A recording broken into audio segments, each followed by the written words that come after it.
The Great Recession of 2008. In 2008, America faced a financial crisis that was so big that over $2 trillion of wealth was lost worldwide. Unemployment in America reached 10%, and global trade fell 20%. 3.8 million people lost their homes. This was not a pleasant time to live through, and you've likely lived through this period of time. But have you ever wondered what led to this? Here's how it all started. The dot-com crash and the 9/11 terrorist attack in 2001 slowed down the economy so much that America had to stimulate the economy by reducing the interest rate from 6.5 to 1%. This made borrowing a lot cheaper, and people could afford to buy homes at low interest rates. And because of this, demand increased and home prices rose rapidly. Everything was great, but this was the very beginning of a massive housing bubble. Many buyers, including those who couldn't afford to buy homes, took on these loans, thinking that the home prices would keep on rising. Banks also supported this by providing subprime mortgages or loans to people with poor credit scores. Next, CDOs and mortgage securities. Here's where things started getting complicated. Banks didn't want to wait 30 years for mortgage payments from people and profit off of the households.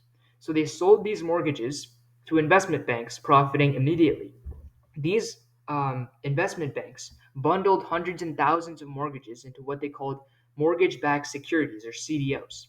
CDOs were divided into groups based on different risk levels, and they were sold to different investors, a lot of these whom were international.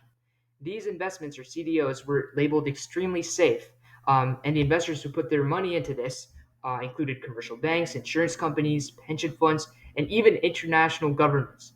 As long as homeowners paid their monthly mortgage fees, these governments, investors, got their money.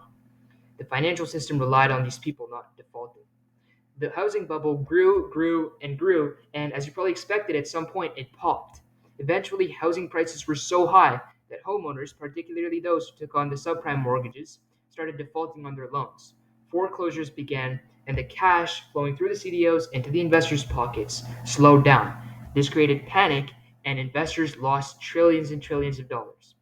Banks, because of this, stopped lending, and without credit, businesses couldn't borrow, families couldn't buy things, and because of that, the economic activity in the country completely collapsed. The end. And this, really quickly, was how the 2008 crash happened. If you remember nothing from what I said today, just remember this. The Great Recession of 2008 reminds us that when everyone from homeowners, banks, to massive investors chase short term profits, the entire system becomes fragile and it can crash, just like the 2008 crash.